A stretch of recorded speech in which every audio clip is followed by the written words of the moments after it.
Hare Krishna. So, today is the last session of this topic that I'll be presenting,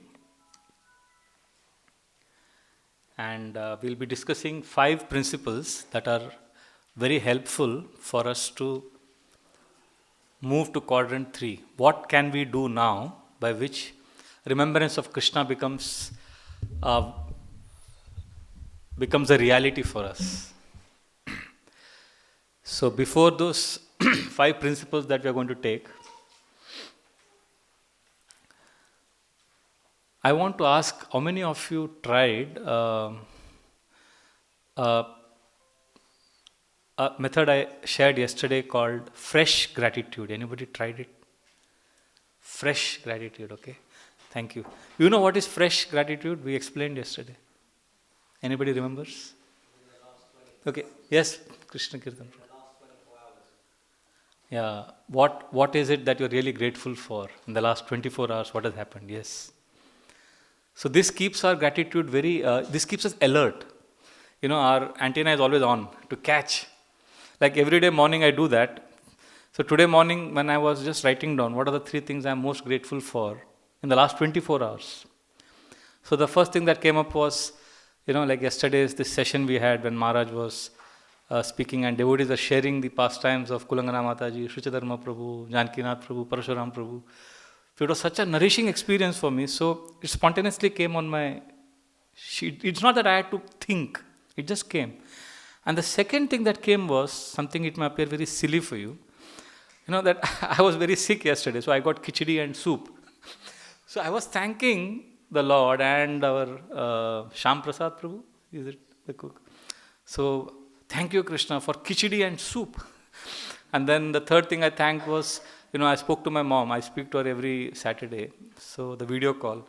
And she was very blissful. And she's very sick most of the time. So I was, thank you Krishna, she's all right today. I know very well what's going to happen next week. So basically, there are a lot of things that I was thanking for. And this happened in the last 24 hours. And some of you may think, I remember in the past I've thanked Krishna for, some nice prasadam and things like that.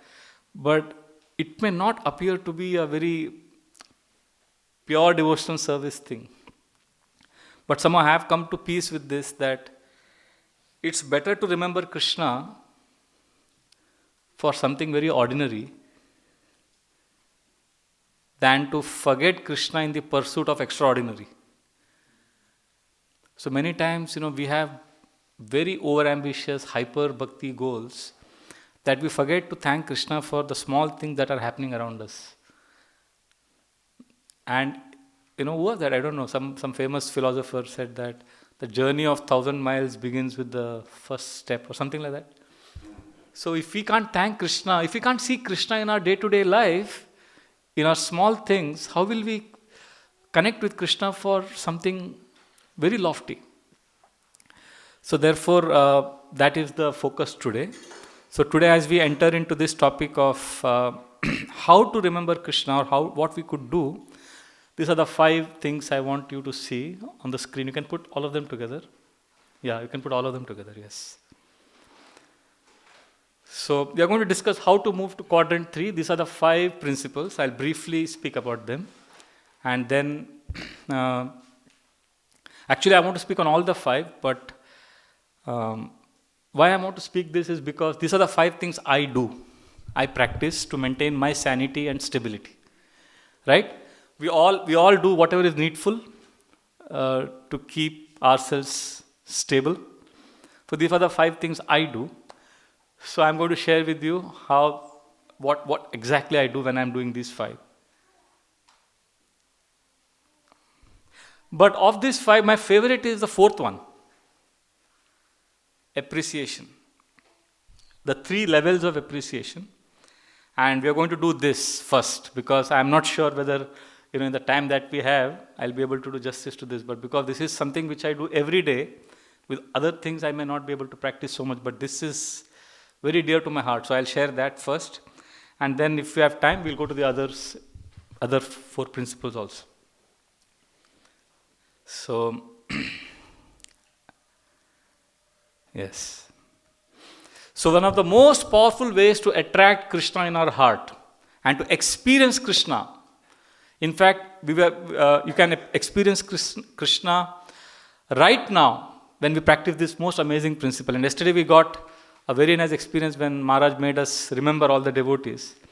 So I want to confess that, yesterday when Maharaj was speaking this and all the devotees were sharing, I was actually sick. But that discussion changed the whole energy levels. Because to hear about a devotee's glories is actually very pleasing to Krishna.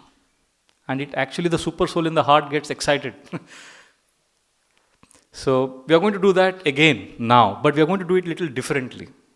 And all of you will have to be really alert and active. And I'm going to be doing this kartal, ringing the kartal. So there are going to be 3 rounds, and you'll have to talk to your partner. And we are going to do a exercise, which is going to be a very serious exercise. And as we are going to do the 3 rounds of appreciation, you will see that it's going to get difficult. But it's very rewarding. And whenever I've tried this in any seminar, devotees have seen a major shift in their consciousness immediately. And I want to clarify, as we are going to do this appreciation part, there is a very, very big disclaimer. Beware of flattery. Flattery, there is a Japanese proverb which is very profound. Flattery is the beginning of abuse. So we are not going to flatter anyone. It has to be from the heart. And this is going to be an exercise like we did yesterday. And this is the most effective way to ward off negativity and experience Krishna in your heart. So all of you ready for this? You can? You'll have to be very candid and discuss with each other. And I'm going to explain the rules of this exercise also. A very famous French philosopher, Voltaire, I think he said, appreciation is very wonderful because it makes what is excellent in others belong to us as well. When we have this culture of appreciation, of course, that's not the mood in which we are appreciating. That's not the motive for appreciation. But it has a lot of benefits. And we are going to have 3 rounds. This rapid fire round, it's going to be fast. So when I play the kartal, the one of you you're going to be A and B, like yesterday. So A is going to speak without stopping. And after 1 minute, I'm going to again play the kartal, so you'll stop. And immediately B is going to start. So that ends 1 round. And so in the first round, what you're going to do is, all of you are ready. You have your partner, right, next to you. You know whom you're going to talk to, discuss with. And you have to be alert. You just can't say, you can't have a casual attitude. It won't work. Everybody has someone to share? Okay. So I have not spoken the rules as yet. The rules are coming. Wait. Hare Krishna. So everybody is ready with their partner? Yes. Okay. Wait. I am going to tell you the rules. We haven't begun the game. We haven't begun this exercise. Okay. Now, only when I do you have that bell with which we ring when we are offering Guru Puja? Can you give me the bell? That's better. Drawer mein hoga, 3rd drawer. So when I ring the bell, you're going to start. Okay? Yeah. Thanks. So when you hear this, you're going to start. So basically, the first round is not now. You're not going to start now, only after I ring the bell. Because you have to understand the rules, because it's very, very subtle. You are going to appreciate some devotee to the other person. But you are going to appreciate the person in relation to you, which means how that person has helped you. It's all about I. Is it clear? Means some devotee has helped you in some way. Okay, what I mean is, some need of yours or some feeling of yours was acknowledged, appreciated, heard, or some need was fulfilled or taken care of by that person.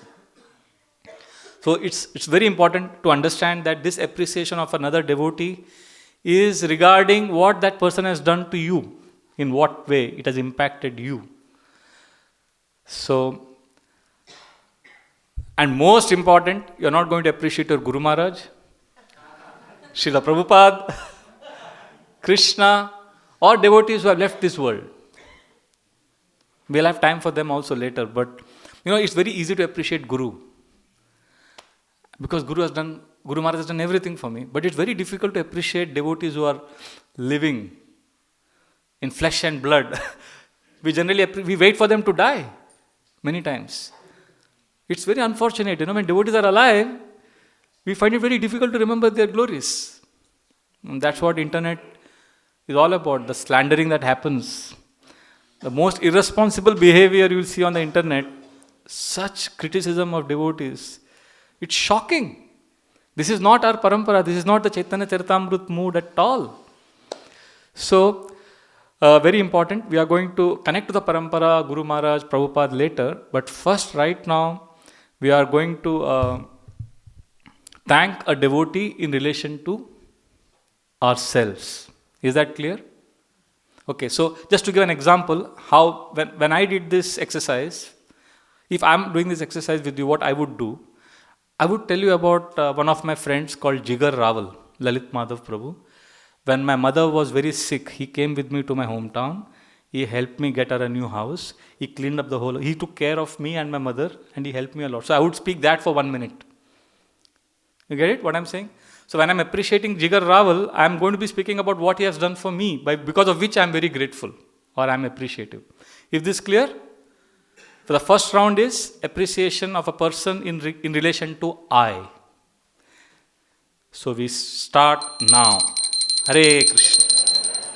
So what we have done now is you've been grateful, but with the I consciousness. It's all about me. Right? So, this is important, although this is not the best. There are levels of appreciation, we'll explore deeper levels. But unfortunately, we see that many people in this world, they remain disconnected from themselves. And also they find spiritual joy inaccessible because they're only seeing bad in their lives. I'm only going through so many bad things. Now what happens is, this first step which we did just now, where we are thanking another person for what I have got, for how my needs were taken care of. So what's happening is, we are learning to be thankful for the good fortune that we have. Now this is a liberating experience, because this liberates us from the slide towards despair. And lot of psychological studies have proven that although most people have enough reasons to be happy and grateful and to celebrate life, still most people, they slip to negativity and cynicism. So if we have a culture of appreciating others for what we are getting in life, at least we will be celebrating life. Now this celebration is very much different from, say, you have a big party. So that hard party that will not be as fulfilling as genuinely appreciating someone. I'm sure many of you must have experienced this. When we genuinely appreciate someone, the kind of fulfillment we experience is much deeper. Now, the focus of this gratitude is the self. But at least one good thing here is, we are not focusing on our suffering, but we are focusing on blessings. And I'm sure you know this, many people, they are only focusing on their suffering. So this exercise is very good. It's important to clarify that gratitude simply is not spiritual. It's not that simply if I'm grateful for what I get, I become spiritual. Somebody may help you to earn money in an illegitimate way. And you can't say, I'm very grateful to him. I'm very thankful to him, he helped me earn money. He taught me some new bank scam. So it's very clear, we want to clarify, appreciation and gratitude we are talking about that appreciation which is aligning with universal principles, which Krishna has said, which is dharmic. So, therefore, it's very important that we don't appreciate someone for his devious intelligence, for something bad that he's doing. Basically, the idea is we are appreciating someone for something he has done in our lives by which we are coming closer to Krishna. In some direct or indirect way, we are coming closer, basically. So, and that's when we grow. in our gratitude also. So now we are going to enter the second level of appreciation. So everybody has done the first level. So you know, and you can replicate it also later. And I'm sure you've already been doing it. But it's very interesting when you appreciate someone for what you are getting. You actually go deeper into your needs being taken care of. And then what happens is you see that it becomes easy for you to recognize grace when it comes. Like, I don't know if you've experienced, sometimes, you've forgotten where you've kept your umbrella. Okay? And then suddenly you remember, or sometimes I forget where I kept my bead bag. And I'm going out and I'm getting very late. And then somebody gives me and I suddenly remember where I've kept it. That remembrance is coming from Krishna. And if we have a culture, a healthy practice of always appreciating others, then a time will come when we find our bead bag, you will be able to recognize and acknowledge that remembrance is coming from Krishna. We generally take it for granted. So many things we take for granted. But every moment of our waking and sleeping life, awake and conscious and unconscious life, Krishna is taking care of us. So now we are going to enter the second level of appreciation, where we are going to move from I.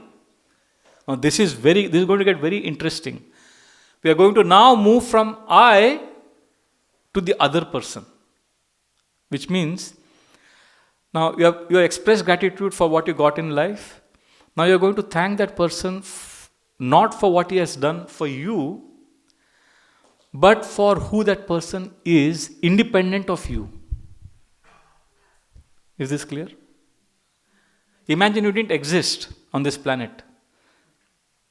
Will you still be able to appreciate him? There must be something in that person which is not connected to you, the same person. Here the focus is on the good qualities of the other person, which all of us, every human being has good qualities, and which is a cause of celebration. Here basically it is a other person centric approach. Generally, even when we appreciate, it's I-centric. But here we are going to focus on how to tap divine happiness by shifting the focus from I to the other person. Like I gave the example of one of my friends some time ago, Jigar Rawal, remember? So if I had to do this second round, I would appreciate him like this, that this friend of mine is so good. The whole week he's working hard, he's working for a multinational company, and his mother is such a great cook. She cooks for him breakfast, she packs his dabba, and he takes it for lunch. But he's so considerate that on Saturdays and Sundays, he cooks for his mom. And then how once or twice a month he takes her out for lunch to Govinda's. So then if I had 1 minute to speak about him, I would speak about him how he takes care of his mother. Now if you see here, it's nothing about me. In the first instance, I thanked him for what he did to me, for my family. Similarly, you have to talk about the same person. Don't change the personality. Remember, this person who is he? Is he Prabhupada, Guru, or some devotee who has passed away, who has left this world? No, he is somebody who is there, here, alive, in this planet, right? So now you're going to talk about the same person to your partner, but not related. It's going to be difficult, but you will get to know a lot about him. You will be exploring his qualities. Can we do this? Is it possible? So we'll start now. Hare Krishna. So when we do this exercise, there's a very big message, very loud message you are sending to the universe. You know what is that message? Any guesses? What is the message you are sending Krishna? What is the message you are sending to the universe when you do this exercise? Any answer? Glorifying Vaishnava. What else? Yes, that's right. Showing love, gratitude. There's also another very loud message you are sending out, that is, there is more to life than me and my worries. I mean, we get so preoccupied with our anxieties that we forget to appreciate the world beyond us. Many times in India, here, the houses there's a lot of greenery in England. But in Mumbai, like one weekend I was in Chennai, and I was in a building and looking out of the balcony. So many buildings, so many human beings, vast sea of humanity. You feel so insignificant. And the next week I was in Mumbai, And the next week I was in Calcutta, and you see so many people everywhere, and then you feel you're so insignificant. But when we get preoccupied with our anxieties, we just can't think of appreciating others and life beyond us. So this exercise, what this exercise does is, we see our existence in general and our miseries in particular to be not so important. This is in comparison to the vast goodness that exists in the universe. This is a paradox. This is going to create a paradox in our lives. The paradox of feeling very insignificant, at the same time we feel deeply satisfied. The world teaches us that to be happy you have to be somebody very important. But actual spiritual happiness begins when we can actually recognize our insignificance and at the same time feel a sense of belonging. Because you are genuinely appreciating a Vaishnava here who is very dear to Krishna, and it's not about you. So you can imagine how much Krishna would be pleased by that. Lord Chaitanya Mahaprabhu has taught us this principle. If you see Chaitanya Charitamrita, it says that Lord Chaitanya Mahaprabhu would appreciate devotees as if he had 5 mouths. I mean, there are so many pastimes. Once Lord Chaitanya Mahaprabhu was, he would go to Jagannath Puri to take darshan of Lord Jagannath. He would never go beyond the Garuda Stamba. Do you know the reason? He would never go beyond Garudji. And there's a lot of distance between Jagannath and Garudji, GT. But he would never go beyond Garudji because he thought he is not a good devotee. Lord Chaitanya would think that, okay, Garudji is very dear to the Lord Jagannath. So if I am behind Garudji, Lord Jagannath will see Garuddev and he will think, oh, who is that person? Okay, let me give him also mercy next to Garudji. So in that mood of humility, he would never cross Garudji. So one day when he was taking darshan, Lord Chaitanya was tall, handsome. So one day when he was taking darshan, one simple Odia woman from Orissa, I don't know if you've seen in Vrindavan and Puri, you will see many old women in white sarees. Have you seen them? And they are just in their bhajan. They are actually insignificant, in one sense, materially. Nobody knows them. They are unknown. And this one elderly woman, she got so excited to take darshan of Jagannath. You know what she did? She came running and Lord Chaitanya Mahaprabhu was taking darshan. His body was a little bent. He had embraced Garudji's pillar and he was taking darshan. And this lady in excitement, she ran up to Lord Chaitanya and she climbed on his shoulders. And then, because she wanted to take darshan, there was a lot of devotees in front of her. So she climbed on Lord Chaitanya Mahaprabhu's shoulder and then she held on to Garuda pillar and then she was taking darshan of Jagannath and she was crying out, Jagannath, Jagannath. And Lord Chaitanya Mahaprabhu realized, this is a Mataji and I am a sannyasi. And then he just kept quiet because he was so amazed to see this woman's devotion. Now Chaitanya Mahaprabhu had a personal servant. You know his name? Govinda. So he was aghast. What is this? So he just pulled that lady down. He said, you stupid woman, don't you realize? This is a sannyasi.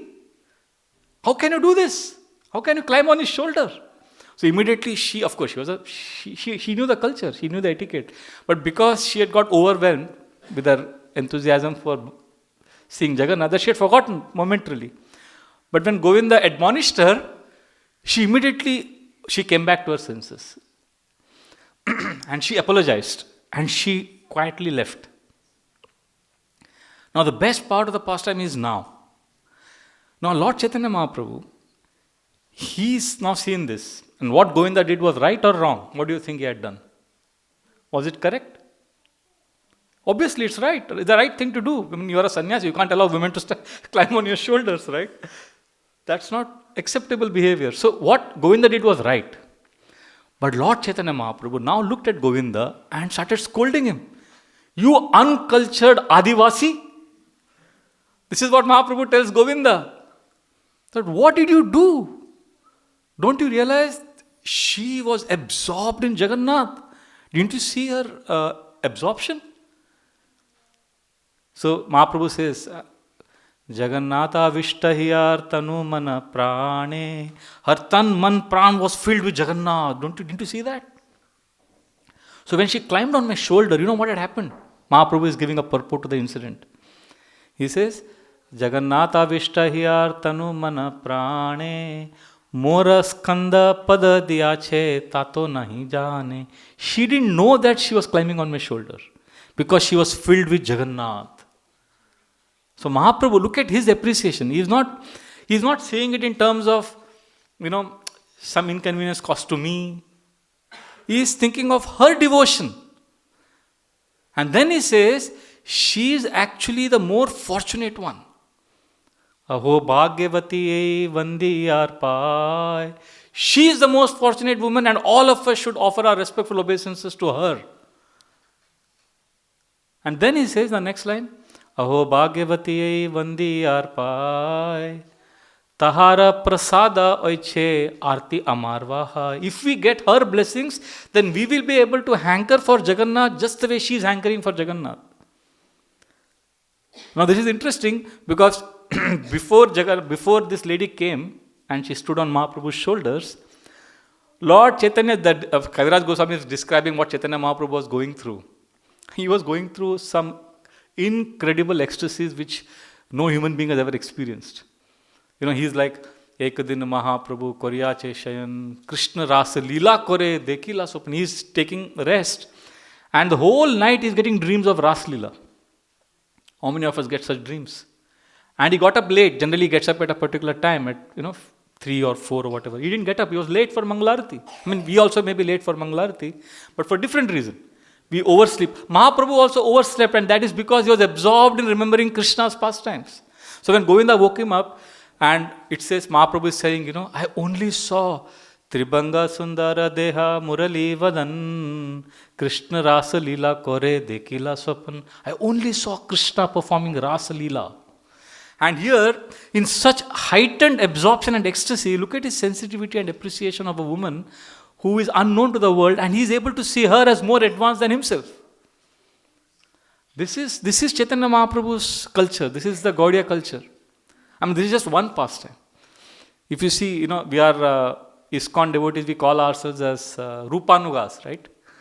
Means we are followers of Rupa Goswami. So every devotee in ISKCON should know about Mahaprabhu meeting Rupa Goswami first time, the second time at Prayag. And those pastimes are like, they establish the standard of appreciation of Vaishnavas. Because there is a other person-centric approach throughout in our Gaudiya scriptures. It's not about me. Because, when we say, we have heard this, we have to be humble, more humble than a blade of grass, tolerant like a tree. How do we practically apply that? It's not an abstract principle. We apply that principle when we begin to appreciate a person independent of ourselves. So when Chaitanya Mahaprabhu, so this is very interesting, when Rupa Goswami and Anupam come to Prayag to meet Mahaprabhu. So when Rupa Goswami sees Mahaprabhu, he starts offering beautiful prayers. And who is there with Chaitanya Mahaprabhu at that time? Vallabhacharya. So Vallabhacharya sees, wow, these two are very handsome, beautiful, effulgent Vaishnavas, absorbed in chanting Krishna's names. Rupa Goswami and his brother Anupam. So Vallabhacharya rushes to embrace them. And Rupa and Anupam, they immediately say, no, don't come near us. Please don't come near us. Don't embrace us, because we are very fallen, We are untouchables. Don't come near us. And now the best part of the story is the twist here. Generally, when there is a twist in a story or a plot, you suddenly get excited. When I read it, I was so excited because at this point of time, when Rupa and Anupam are refusing to be touched by Vallabhacharya because they feel they are unqualified, you know what Chaitanya Mahaprabhu tells Vallabhacharya? He says, oh Vallabhacharya, they are right. They are fallen. You should not touch them. When I first read it, I was like, wait, what is happening here? Mahaprabhu is supposed to be appreciating Rupa and Anupam. Mahaprabhu says, oh Vallabhacharya, you are such an exalted Brahmana. You are so intelligent. You are so intelligent and so pure. You shouldn't go and embrace them. But then he gets confused. He says, what is happening here? They are saying they are fallen, I can understand out of humility, but why is Lord Chaitanya telling me? Then of course, then he understands, oh, Lord Chaitanya is trying to educate me that I am very proud of my birth and my purity. And then he brushes aside Mahaprabhu's suggestion and he nevertheless goes ahead and embraces Rupa and Anupa. So if you see, Mahaprabhu constantly was creating this culture of appreciation. The gratitude he expresses to his mother, the gratitude he expresses to Sarvabhauma Bhattacharya constantly. So this has established how we need to appreciate Vaishnavas. In fact, when Mahaprabhu was, Sarvabhauma Bhattacharya was thinking, oh, this sannyasi is going to fall down, he's so attractive. I will educate him on Vedanta, I'll protect him. So his brother-in-law Gopinath Acharya got so wild. He said, what the hell are you saying? He is Supreme Personality of Godhead. So he got very upset and he went and told Chaitanya Mahaprabhu, you know that my brother-in-law, this Sarvabhauma Bhattacharya, he is crazy. He thinks you are an ordinary person. And he wants to educate you on Vedanta. So Mahaprabhu said, no, he's very nice. He has fatherly affection for me. So basically Mahaprabhu is able to see positive and he's able to appreciate devotees. So this is very important. So we have now, what we have done 2 exercises, right? First we have appreciated a person for I-centered approach. Now we have appreciated a person with the other person-centered approach. Now we are going to enter a more difficult phase of appreciation, but this is the most fulfilling. Are you ready for this? This is called Krishna space. Now don't get discouraged if you are not able to speak with as much enthusiasm as you spoke in the first 2 rounds. But here, you are going to appreciate the person not for what he has done to you, not for who he is or what he is, but you are now going to connect whatever qualities you have appreciated about him to Krishna.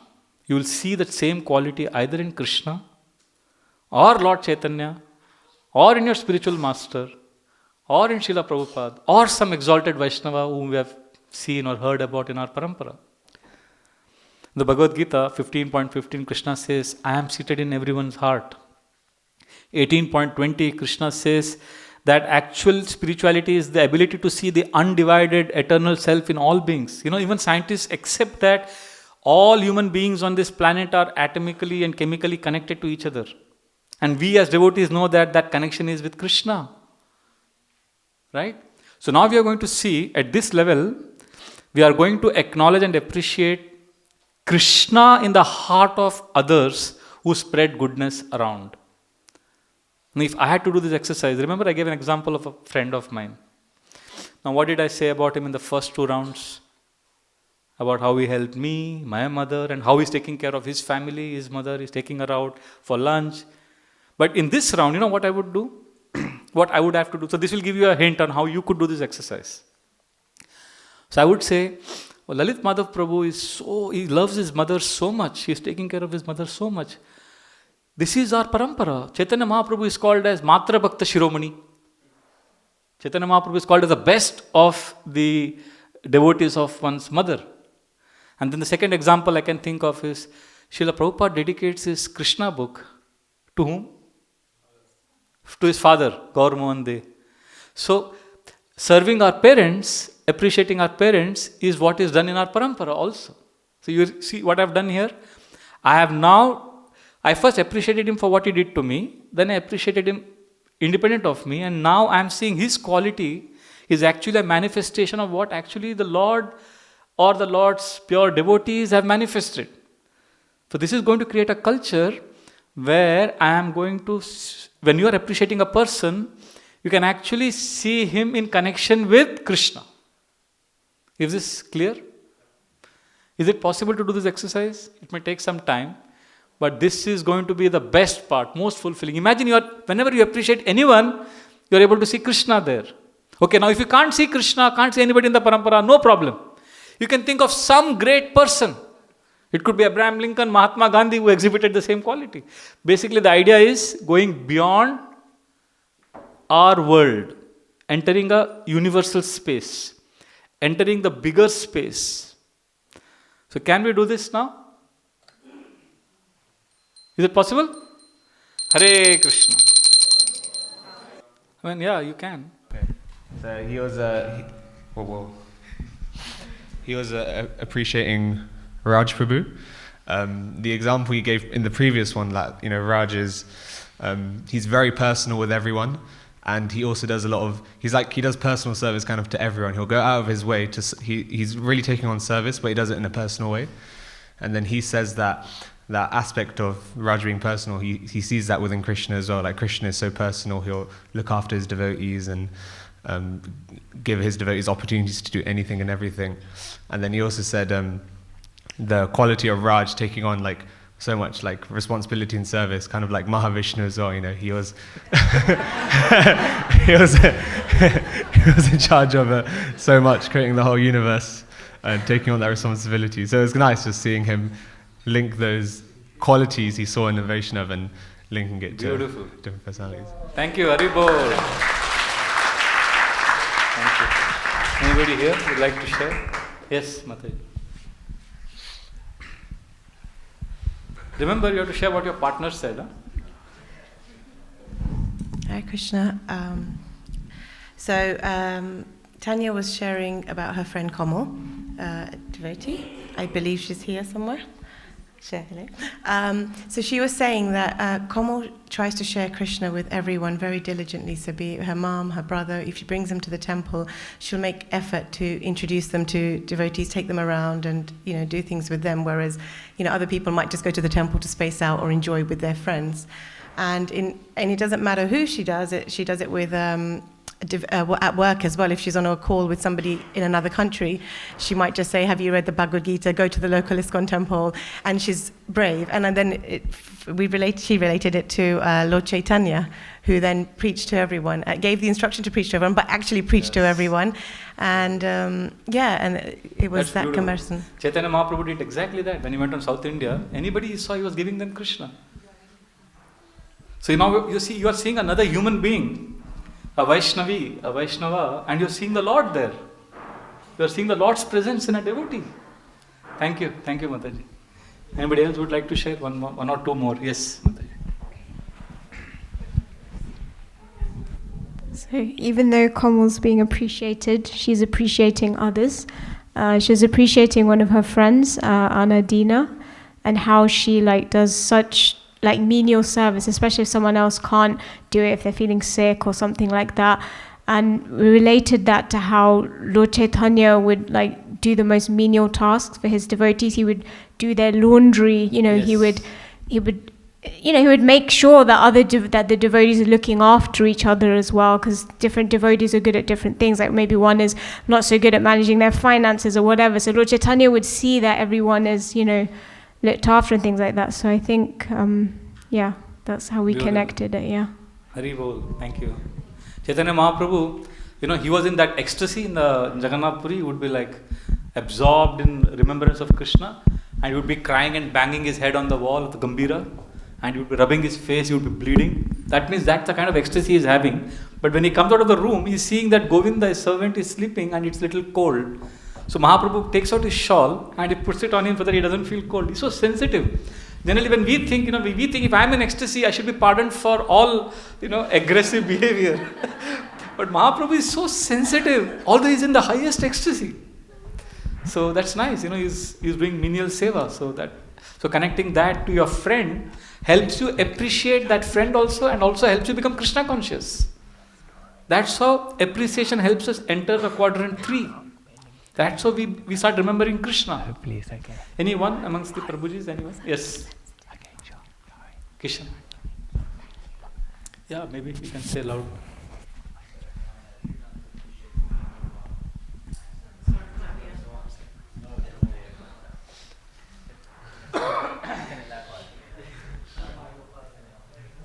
Druvnath was appreciating Shyam Gopal, and he said two things. One is Shyam Gopal Prabhu's excellent character and example, and the second was his deep care and personal interactions with people, not just on a spiritual level but also on a very human level.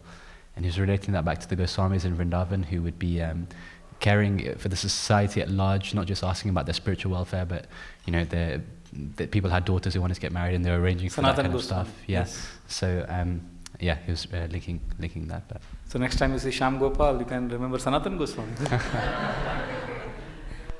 Yeah. So this way we start valuing Vaishnavas. When I did this seminar for our counselors in Mumbai, it was hilarious. So one Mataji, So she said that my husband always cares for me. I knew that, but I used to be very irritated with him because when I wanted to go for some party or some place or some program, he would sometimes discourage me. But now I understand. Now she started seeing, because she was appreciating him, and then she started seeing the quality. She started finding parallels with Lord Shiva discouraging Sati for going for. So she said, Prabhuji, now, when I see my husband instructing me, I will see this is how, Lord Shiva was so compassionately explaining to his wife Sati. So my husband is a representative of Lord Shiva. So that Prabhuji was sitting nearby. He said, but I've always seen my wife as Durga only.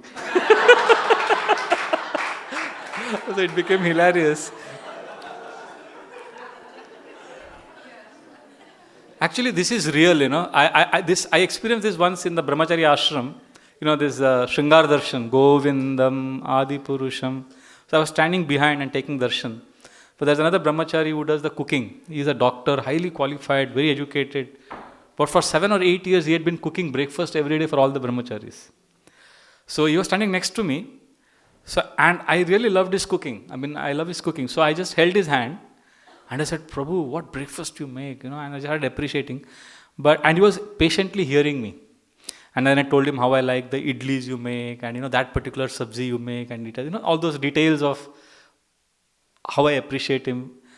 And, but throughout that appreciation, I realized that I was appreciating his cooking for the nourishment I was getting, or the way that my taste buds were getting excited. But then he smiled all the while. He was happy to receive that appreciation. But something amazing happened next. I decided to take my appreciation to the next level. So I continued to hold on to his hand and I continued to appreciate him. Then I started focusing on him rather than on my needs being fulfilled. So I said something like, how do you manage your tight schedule?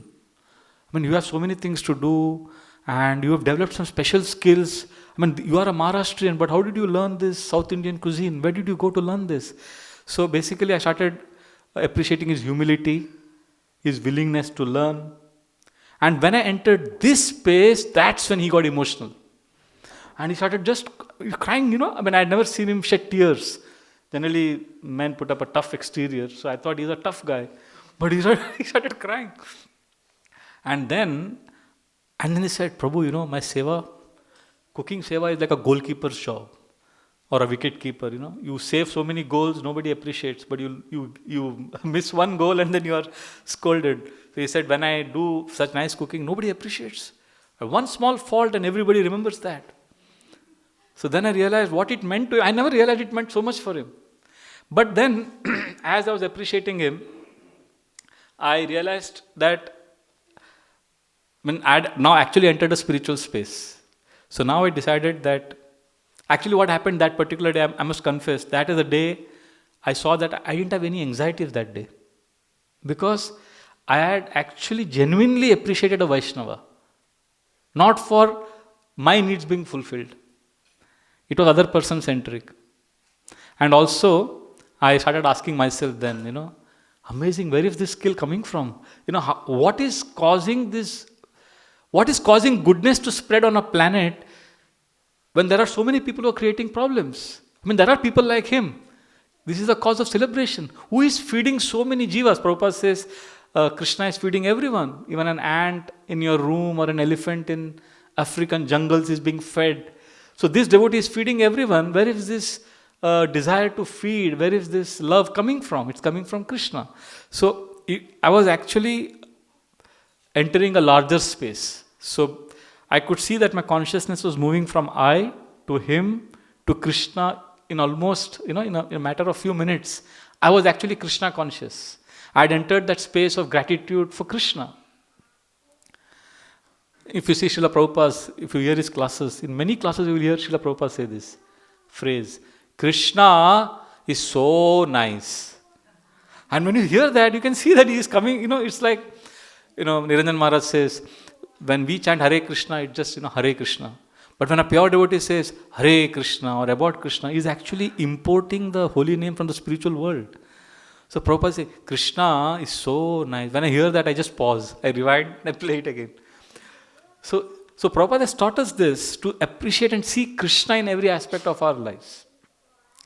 So therefore, this is an exercise we could all do. So practically speaking, what I had done and what you had done just now is, you had thanked a friend for what you received from that person. Then you thank that person for who he is or who she is. And then you were thankful to Krishna, actually. Once, 200 of us, brahmacharis, we went for a yatra. And there was a small accident, mini accident. And then we all survived. There was a beehive which got struck, and then some devotees were stung with the bees. And I remember I was thanking the Lord because I was spared of that accident.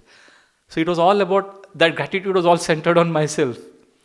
But because I had practiced these 3 levels, I could spontaneously go and appreciate the other devotees who were taking care of the yatra. There were devotees who were very, very educated, very qualified, but they were selflessly serving. So I spent time with them. And at the 3rd level, I was thanking the Lord for saving us from a major accident. There's so many trains are running in India, and still we all went for such a big yatra, risky yatra, and we came back safe and sound. Thank you, Krishna. So basically, entering deeper spaces, entering the space of Krishna is needed in our day-to-day life. So, Chaitanya Mahaprabhu has taught us this. Chaitanya Mahaprabhu's, when Haridas Thakur left this world, Mahaprabhu was able to see Krishna's hand there. Mahaprabhu was able, when Keshav Kashmiri, Mahaprabhu was debating with Keshav Kashmiri. You read Adi Leela. Keshav Kashmiri says, how do you remember all the verses? Mahaprabhu immediately said, just like you are empowered by Saraswati, by Krishna's mercy, I can remember. He's constantly giving credit to Krishna. He's able to even appreciate Ramchandra Puri, who was constantly criticizing Chaitanya Mahaprabhu. So, Srila Prabhupada has taught us to appreciate Krishna at least on 2 levels. First is, he has taught us how to appreciate Krishna for what he does in our lives. Right? Prabhupada has taught us that, to appreciate Krishna for what he has done for us. Secondly, Srila Prabhupada has taught us to appreciate Krishna for who he is, how attractive he is, how beautiful Krishna is, how compassionate, how he takes care of his devotees. In fact, in the 2 poems that Srila Prabhupada wrote when he was going to America, he glorifies Krishna as the most wonderful friend who frolics in the pasturing grounds of Vrindavan. Have you read that poem?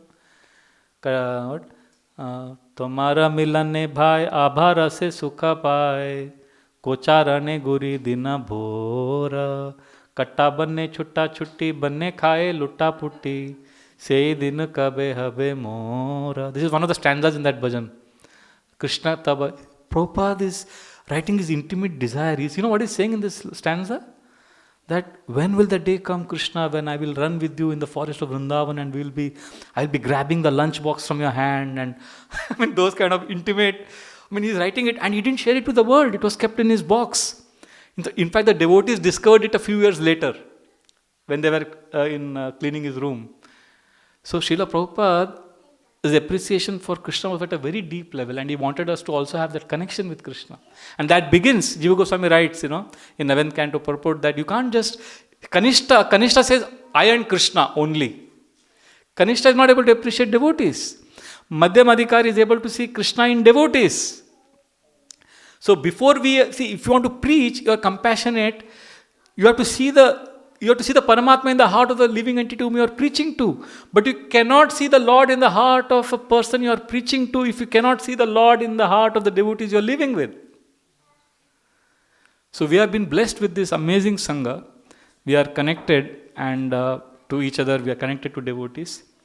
So this is one of the most powerful principles which helps us live in quadrant 3. Hare Krishna.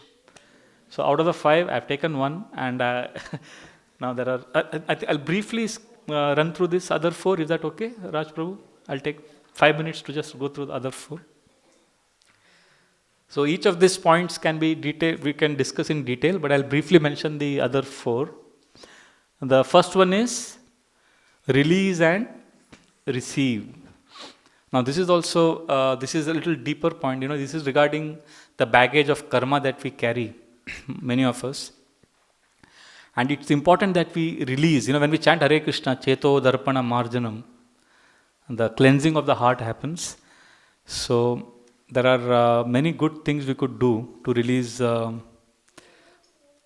our, because see, one of the biggest impediments because of which we are not able to remember Krishna constantly is we are holding on to our past.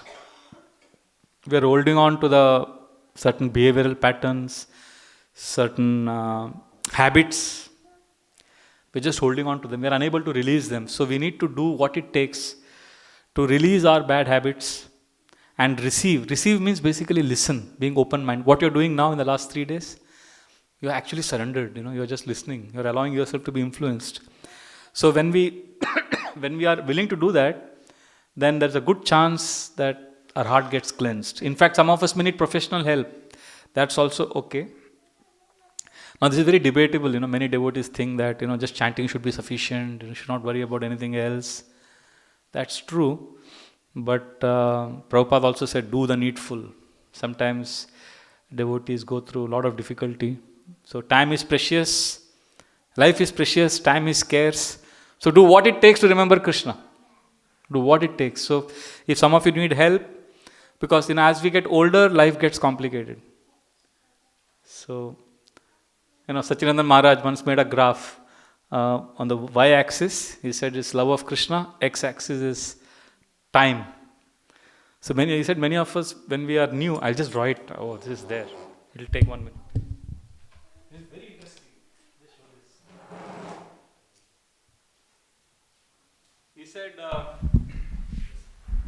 He said many of us. How do you do this? Yeah.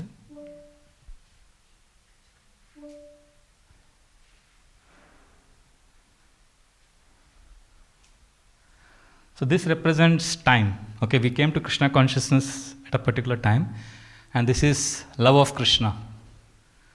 So he says we have a very romantic idea about bhakti. We think I've come to KC, so as I progress, as I spend some time, some years in Krishna consciousness, one day I'm going to become a pure devotee.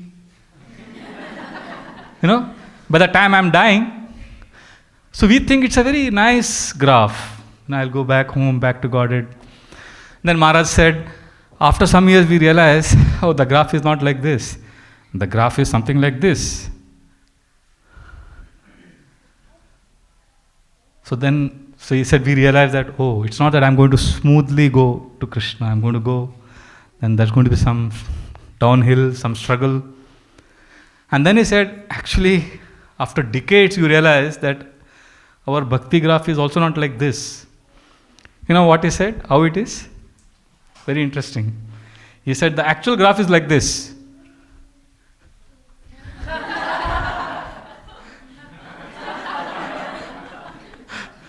But we'll reach there.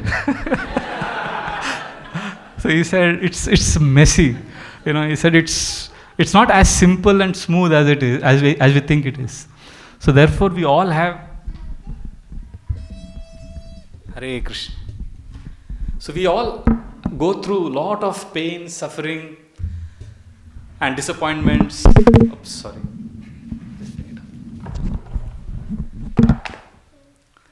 So therefore, we need to do what we can to release the negative baggage that we have. That is one. Second principle is awareness and acceptance. Awareness and acceptance refers to many times we say, I was thinking, Prabhuji. We actually don't think, because thinking happens to us. Mind is very nasty. We have a very poor level of awareness. Awareness means to separate yourself from your mind, to be able to see what your mind is saying. Is this clear? Many of us, we don't say, I beat my heart, right? My heart is beating. So similarly, the mind is also, thinking is happening on its own. To actually think, to be in control of our thoughts, we need to improve our awareness and then acceptance. So this is another important point. And breathing helps. Conscious breathing. How many of you try this? Slow breathing.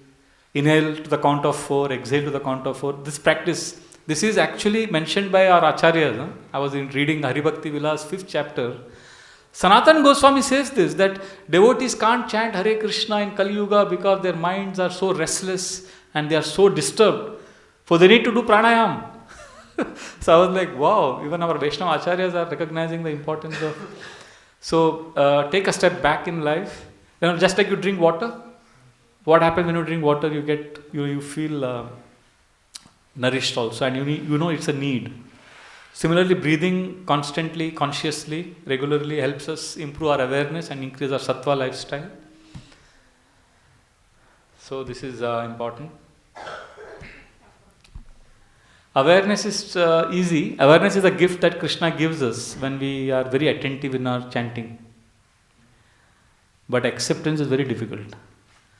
When we chant, when we listen to the holy name, Hare Krishna, Hare Krishna. When you are listening to the holy name while chanting, it actually means you are listening to Krishna. Because Krishna comes in the form of his holy name. And what do you think you are going to hear Krishna tell you? If Krishna comes in front of you and Krishna is talking to you, what do you think Krishna will tell you? Prabhu, I love you. Is that what Krishna is going to say? No, Krishna is also going to tell you, Prabhu, you are nonsense. You have these anarthas, you have these faults. So when we are attentively chanting, Burijan Prabhu writes a very profound point that when we are attentive in our chanting, we will not only experience love for Krishna, we will also come face to face with how far we are from Krishna. And that is painful. And at that time, if we can accept where we are and then very graciously move forward, humbly move forward, then we can remember Krishna. Krishna is not only going to say, like I had a friend who's, I overheard his wife scold him on the phone. They were driving in the car and I was talking to him on the speaker phone. I kept my phone next and I was doing something on my computer. And he was driving his car. I told him, why don't you come over to my room and collect the sound system, the microphone. He said, yes, Prabhu. And he kept the phone. And he also forgot to disconnect. And his speaker was on. And I forgot to disconnect. And I kept the phone and I continued writing. And his wife, who I had seen for the last so many years to be very soft-spoken, shy. I had never seen her expressive. And she started shouting. She said, now you will go and sit with Prabhuji in his room and I will be alone in the car. I can't come up because it's a brahmachari ashram. So you guys are going to have a good time. And she was blasting left, right, center. And I was like, wow, who is this? I knew what I was doing was wrong. I shouldn't be eavesdropping like that. But it was too tempting, And he was a close friend of mine. So I said, let me hear. And she gave him a sauce. And all the while he was like, He was driving. And then he came to the room because he had told me that he'll collect the microphone and all that. When he came up, I said, Prabhu, sit, relax. He said, no, Prabhu, I have to go, our maid is going to come. I said, no, ho jayega, beto, aram se. No, Prabhuji, I have to go, he was in a hurry. So then I told him, Prabhu, I'm sorry, but I overheard the entire conversation. To be honest, I disconnected after some time because my conscience started troubling me. So I disconnected, but I had heard enough. So then I told him, sorry, Prabhu, I actually heard you scold you. I heard her scold you. She really chastised you, Prabhu. Then he said, you heard everything? I said, yes, I heard everything. And his face became like this. He sulked and then he said, Prabhu, but what you heard wasn't even a trailer. And then we laughed and then we met again. And then he confessed. See, he's a very good friend of mine. I know him very well. He actually loves his wife and they share a very good relationship. But he's quick to acknowledge that although there is love, there is also this aspect of the relationship where it's not that his wife only tells him, I love you. His wife also gives him the sauce. Right? And that's also love. So, we are chanting Hare Krishna, attentively listening to the holy name Hare Krishna, and we think we have some imaginary idea of ecstasy. No, but if you are really sincere, Krishna is going to give us humility. Krishna is going to reveal to us that how we have done so many mistakes. Krishna is going to reveal to us how we have committed so many offenses towards devotees. And then we need to accept who we are and come to Krishna and offer all the anarthas to Krishna for healing. And that requires a lot of courage. Awareness and acceptance is awareness is Krishna's gift. Acceptance is our gift to Krishna. And our sincerity to Krishna. Krishna, I want to heal myself. I want to come closer to you. So that's awareness and acceptance. Then there is third, very important, gain and gap space. I'll quickly say what is this. This is, connected to our devotees. Yesterday when Mataji was asking about devotees not being as intense nowadays, that's the time I remembered this point, that many devotees live in the space of inadequacy. That I am not good, I am so far away from Krishna.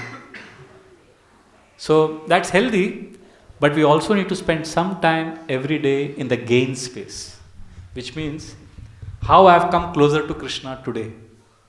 How I am doing all right in bhakti. Many of us have been deeply wired to be in the gap. We constantly see the gap. Oh, Krishna is here, I am here. And then after some years you realize, it's not that the gap is bridged very easily. Have you been to Himalayas, Badrinath, anywhere? You will see the mountains, when they appear to be very close. But you keep walking for 2 hours and they are far. So it happens with Krishna also. When we are new, we think, 5 years I'll become a pure devotee. Hare Krishna. But we see Krishna, the distance remains. Anartha Nivritti is a vast intermediate zone. So it's important that devotees not only look at how far they are from Krishna, they also look back and see how much they have covered. They need to see the gain. We have to train ourselves to also acknowledge and appreciate the gains we are making in bhakti.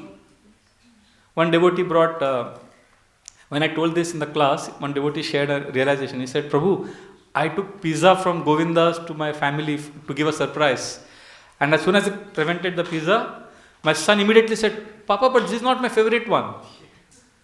Because my son was not in the gain space. That was a surprise. He could have seen it as a surprise, a happy surprise, pleasant surprise. But when we are in the gap space, anything we get, we immediately look at the gap. That's called a gap mentality. And there's a gain space.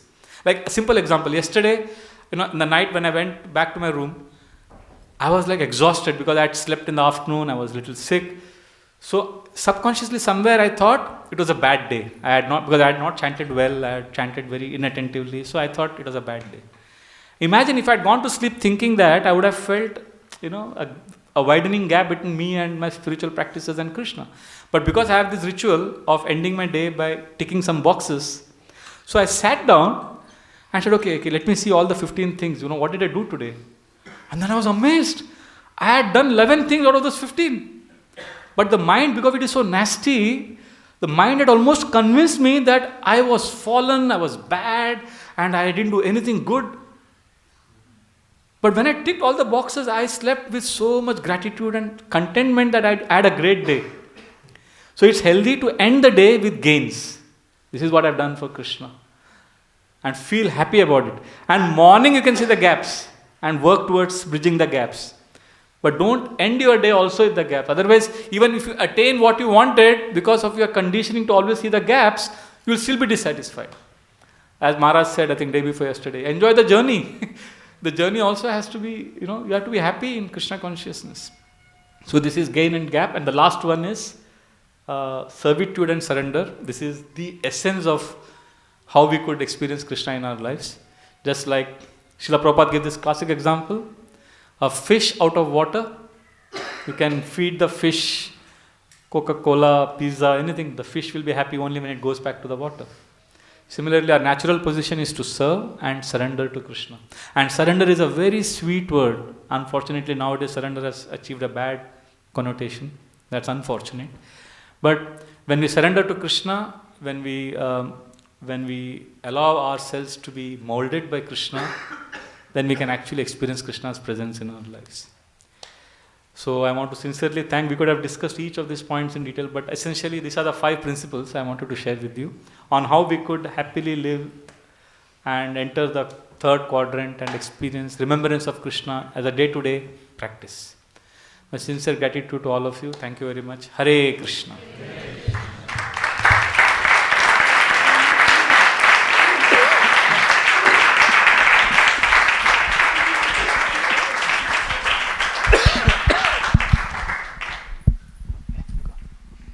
Thank you so much, Rajbhai. That was really, really insightful. Such an incredible session to round off. We do have actually one more session to go. Could we all please raise our hands and thank Rajbhai with one loud Haribol?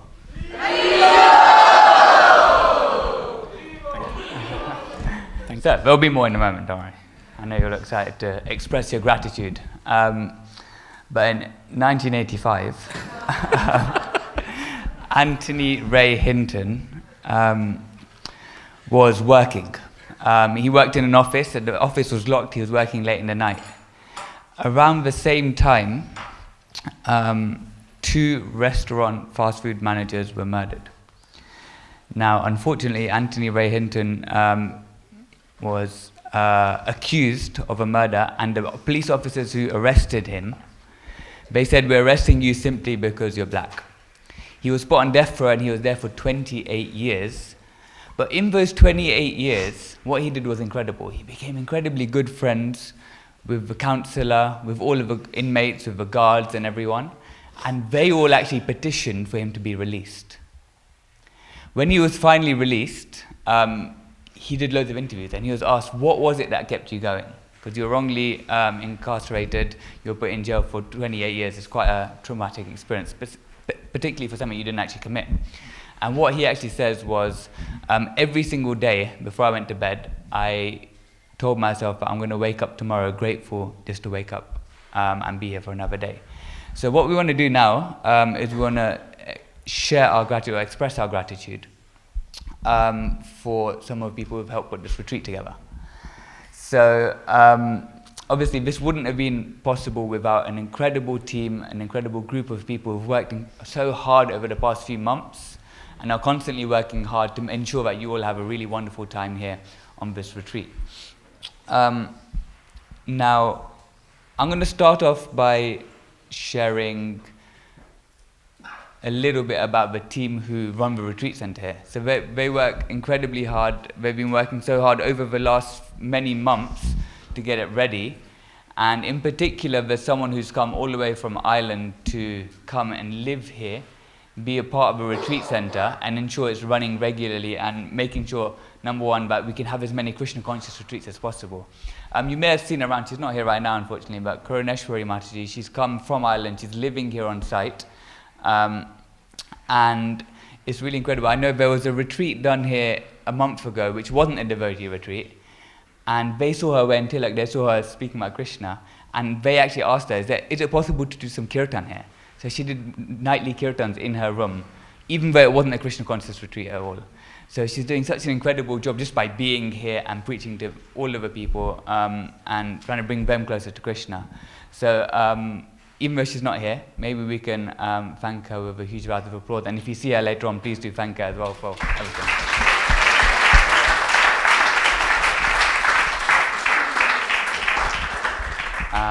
So next up, we have our amazing kitchen team, now led by Shyam Prasad. Now I can see a lot of people already smiling just by speaking about the kitchen team because the food has been so good. They've actually, a lot of the team here are brand new.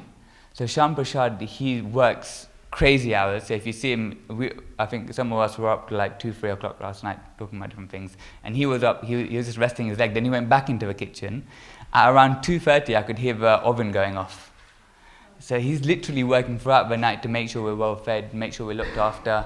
And the prasad is really, really amazing. I know everyone I've spoken to, not a single person's had a complaint. So once again, when we go out there, we will be having lunch in a bit. So please make sure we thank them. But maybe we can once again give them a round of applause whilst they're here as well.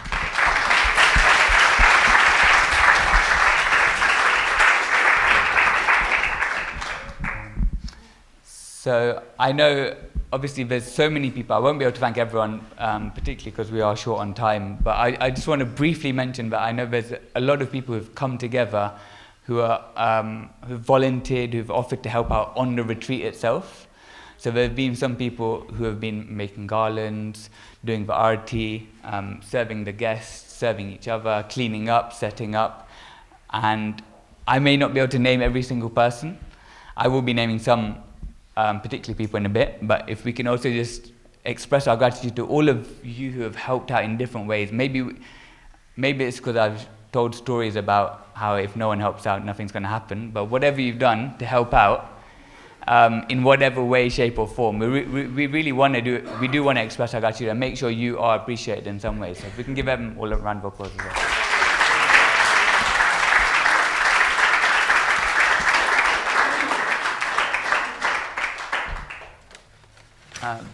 Now, during the pandemic, the world changed quite dramatically, and one thing which really helped me during that time was Naveen Krishnapur started an online Sangha, and what he actually did was he actually got a lot of the people in the Sangha to deliver different sessions, and I remember one of them was led by Krishna Kirtan Prabhu, and what he spoke about was actually this diary. So Raj Bihari Prabhu today was speaking about fresh gratitude. He mentioned how every day you can be grateful for 3 new things. Now that's exactly what this gratitude journal is about. Okay, in the morning it asks you to name 3 things you're grateful for, and at the end of the day 3 things which you did that were good in the day. Now there's a lot of science behind it. There's a lot of information in this journal, and for me, I was very skeptical at first, but Krishna Kirtan Prabhu mentioned how much it impacted him. And so I bought a copy. I tried it out for a little while, and I actually ended up doing it for about 1.5 years every single day. And it really did. It's completely changed my perspective, and it's shown me how important gratitude itself is. I know before I was a lot less grateful, a lot more cynical. I'm very surprised. Akash is laughing. I'm very surprised he mentioned me, because I know him in particular, because I used to stay with him. He used to get the brunt of my negativity and how much I used to offend, and I still do, but a lot more in the past. And this, I actually do a lot of it to this journal. And it perfectly encapsulates everything Raj Bihari Prabhu was asking us to do. There are weekly questions which help us introspect a bit more. And yeah, I think it's such an incredible book. So what I wanted to do was, we've got the team who have helped organize this retreat, and we've got Raj Bihari Prabhu and Maharaj who have actually signed and written a little note for each of the team members. So maybe we can invite, I'll speak a little bit about each person in the team, and we can invite them each up and we'll give them a copy. Maybe Maharaj and Raj Bihari Prabhu, would you be okay to maybe come up and hand it to them, if that's okay? So the first person who, let's see his book is, we'd like to thank, and we'll just speak very briefly, I know I don't want to take too much of your time, about what they've done for this retreat in order to help out and help run it.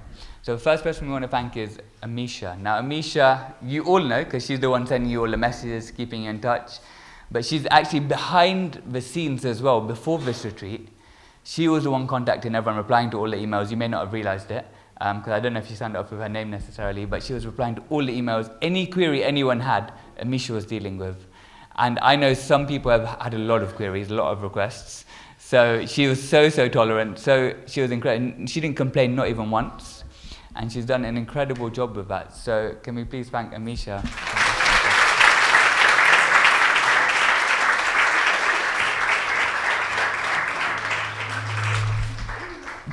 There's no particular order to the team, by the way. I'm just picking up because they're all personalized. So the next person we want to thank has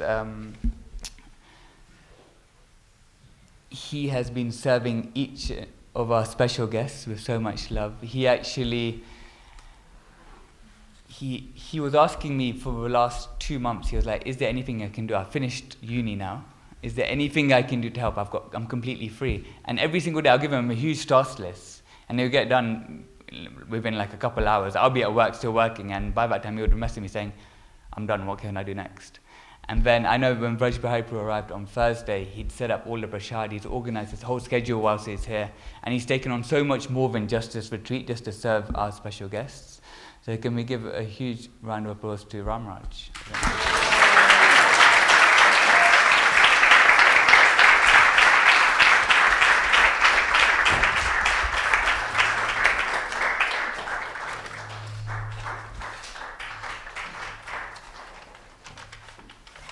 he also designed a lot of the schedules and in terms of the artwork and stuff. So yeah, he's done so much. It's actually incredible. The next person I want to thank is Alpesh. Now, I was watching Maharaj's sannyas ceremony the other day, and I don't know why it stuck with me, but one thing I noticed was that every time Nilamadapuru would come on, he would say, "It's our karma to have bad audio and bad technology." And this kept on happening, issues kept coming up. But on this retreat, the sounds have been incredible, everything, all the tech has been incredible. And I don't know if he'd planned on doing it. He kind of just stepped in and went above and beyond, made sure everything was set up by himself.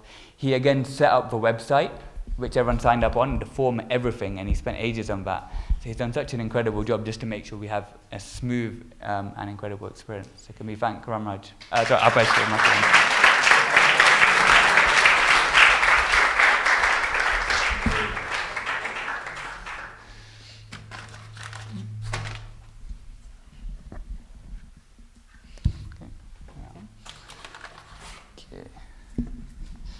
Next up is someone who you all will be very grateful for as well. It's the person who made sure I wasn't the only one up here. And you had some actual sense up here. So Vera kindly offered was kind of requested to MC by many of you, so you don't just have to hear me. But she also helped design the schedule and has been working. She lives in a different country to most of us, and she's been organizing the schedule. She's been zooming in and making sure that everyone's obviously looked after. The schedule was very different to a lot of the retreats we've done. We've tried to incorporate more breaks, different kinds of sessions, and so a lot of that you have Vera to thank. So can we give her a massive round of applause as well?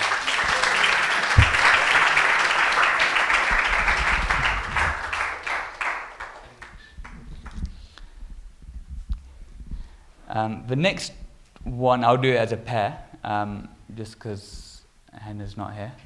She unfortunately left yesterday, but Henna's also done a lot of work. She's organised the gifts for, you're also all going to get gifts shortly. She's organised the gifts. The postcards when you came, that was her idea. She's organised gifts for our special guests as well, but she also looked after the menu, the deities, and she's helping out all across. I think she knew this was coming. I told her yesterday that I'm going to be doing something short to thank all of her guests. And somehow within a space of an hour, she'd managed to organise her cousin's wedding and get her brother to come from Crawley to pick her up so she wouldn't have to be here to experience this. So it's really, really incredible. I don't know how she does it all. But she's not here right now. We've got a book for her as well, a little gift. So maybe we can give her a round of applause as well.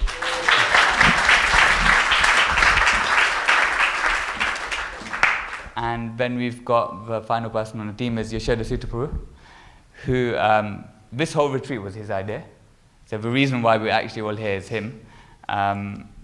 He also he was pushing everything through. He was leading the team. He was making sure that we had some guests. He's the one whose idea it was to invite our special guests. He booked the venue. He essentially was the main promoter.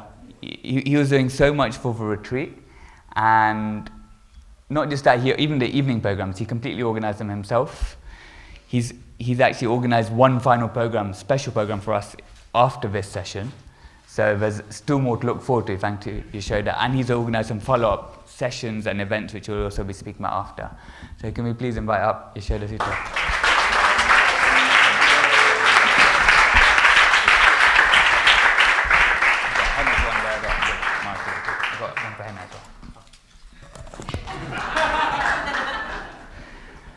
Okay, so that's the team, but now we've got our wonderful special guests. So Rajvihari So we've got two lovely special guests who are already here, but I'd like to invite one more up as well. Once again, so Yashoda organised the retreat, but Naveen Krishnapur is the one who got us this place. And he's the one who organised everything to be ready on time. He was here, I got to see a lot of it firsthand. He was here every single weekend, every single week for 9 months, every holiday. He's actually moved into one of the rooms, right? So he just leaves stuff here. And he's been working so hard to make sure we have this place. I remember he was speaking yesterday about Anil Prabhu's program. So he was saying a few years ago, Anil Prabhu had a program for young professionals, and he asked us everyone to split off into groups by sector and essentially pitch ideas like a Dragon's Den style. What was really interesting was he said yesterday, yeah, one of the groups came up with a retreat center. It was my group, but he came and told us to pitch a retreat center. So it was his idea, even though he's so humble, he wanted to try and spread like the fact that it wasn't his idea. But he came up to us and said, yeah, you guys should pitch a retreat center, you know, and he knew before that Bucklands were being sold. So actually everything was him. He's just using us to make sure that everything gets done nicely and giving us all the credit. But actually he does deserve all of the credit because he's absolutely incredible. So yeah, we've got one more session with him after. So there will be more to hear from him. But if we could invite him up, please, with a massive round of applause.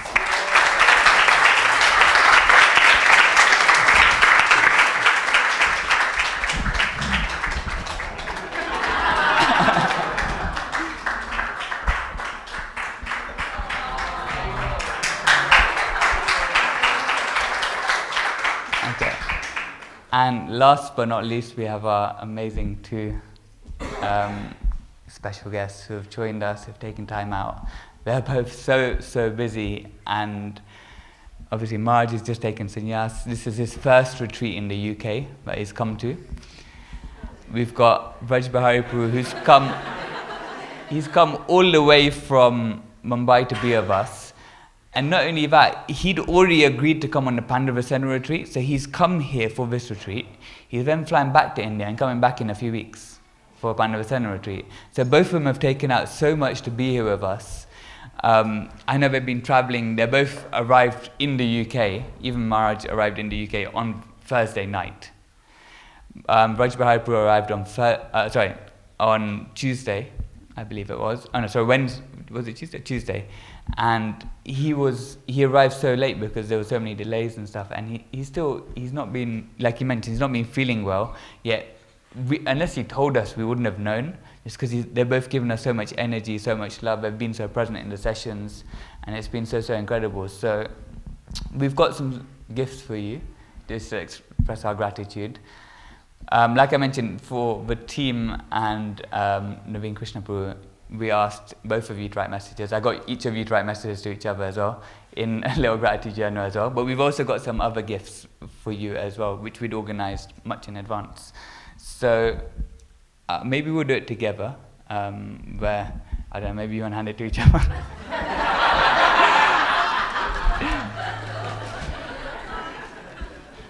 But, yeah. Maybe I'll take out of the bag. They are in nice boxes. It's not necessarily like that. So we've got one for Vraj Bihari Prabhu. So, Maharaj, if you'd like to hand it.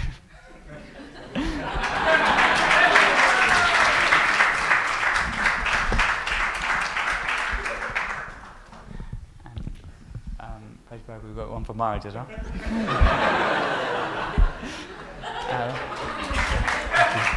So, the reason why we're doing this now rather than the last session after this is because Maharaj has to head off now.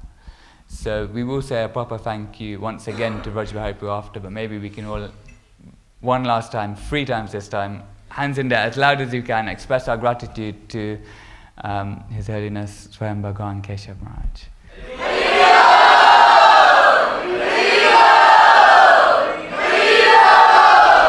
His Holiness Swayam Bhagwan Keshav Maharaj ki. Thank you so much, Maharaj. I'm going to end there simply because Maharaj really needs to go now. I told him we'd finish by 10. It's now 11:10, so I do apologize. If you could please be back here in half an hour. Okay, we've got another session with Naveen Krishna Prabhu, one final surprise session, and we also have some more information. There's a meme about me there. I can't read it. It's not big enough, but there's a meme there. So please be back here in half an hour. Maharaj does need to go now, so please, I know if you want to see him, you can go to Amana, but he does need to go. So please don't try and stop him now. Thank you so much. See you in half an hour.